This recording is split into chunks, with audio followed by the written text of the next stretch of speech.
ನಿಮ್ ಮನಿಗೆ wholesale rate ದಾಗ ಮಸ್ತ್ ಮಸ್ತ್ ಟೈಲ್ಸ್ ತಗೋಬೇಕು ಅನ್ಕೊಳತ್ತೀರಿ. ಹಂಗಿತ್ತಂದ್ರ ನಮ್ ಧಾರವಾಡದ ಸೌದತ್ತಿ ರೋಡ್ ದಾಗ ಇರುವಂತ ಸಹಕಾರ ಟ್ರೇಡರ್ಸ್ ಬರ್ರಿ. ಹೋಲ್ಸೇಲ್ ರೇಟ್ ಜೊತೆಗೆ ಮತ್ ಮೇಲೆ ಅಪ್ ಟು 5% ಡಿಸ್ಕೌಂಟ್ ಮಾಡಿ ನಿಮ್ ಮನಿಗೆ ಸೂಟ್ ಆಗುವಂತ ಟೈಲ್ಸ್ ಕೊಡಿಸ್ತೀನಿ. ಶರಣ್ ರೀ, ನಮ್ ಕಡೆ ಆಲ್ ತರ ಗ್ರಾಂಡ್ ಸಿಗುತ್ತಣ್ಣ. ಪಿಸ್ black, pearl black, jet black, ಆಮೇಲೆ ಪಿಂಕ್ ಪ್ಯಾರಾಡೈಸ್, ಆಮೇಲೆ ಹಿಮಾಲಯನ್ ಬ್ಲೂ, ಲಪಾತ್ರೋ, ಇದು ಇಷ್ಟೆಲ್ಲ ಸಿಗುತ್ತಣ್ಣ. ಎಲ್ಲ ಲಪಾತ್ರೋ ಟೈಲ್ಸ್ ಅನ್ನ ನೀವೇನಾದ್ರೂ ನಿಮ್ ಮನೆಯ ಸ್ಟೆಪ್ಸ್ ಬಳಸಿದ್ರೆ ಒಟ್ಟ ಸ್ಕಿಡ್ ಆಗಲ್ಲ.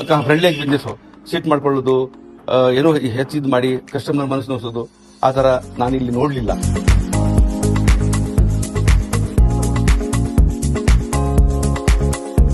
ಇವ್ರ ಹತ್ರ 1x1, 16x16 ಹಾಗೂ 20x20 ಸೈಜಿನ ಅತ್ಯಂತ ಸುಂದರವಾಗಿರುವಂತಹ ಪಾರ್ಕಿಂಗ್ ಟೈಲ್ಸ್ ಕೂಡ ಅದಾವ್ರಿ. ಅಷ್ಟ ಅಲ್ಲ, kitchen tiles, bathroom tiles, front tiles, ಹೀಗೆ ನೀವು ಬರೇ ಹೆಸರು ಹೇಳ್ರಿ ಅವೆಲ್ಲಾ ಟೈಲ್ಸ್ ಸಿಗ್ತಾವ ಇಲ್ಲಿ. ಮತ್ತ್ಯಾಕ್ ವೇಟ್ ಮಾಡತ್ತೀರಿ? ನಿಮ್ಮನಿಗೂ ಇಂಥವ ಚಲೋ ಚಲೋ ಮಿನ್ನ ಟೈಲ್ಸ್ ತಗೋಬೇಕಂದ್ರೆ ಸೀದಾ ಸಹಕಾರ ಟ್ರೇಡರ್ಸ್ ಗೆ ಬಂದ್ಬಿಡ್ರಿ. ಇದ್ರ location opposite to JSS ITI college, Saundatti road, Dharwad.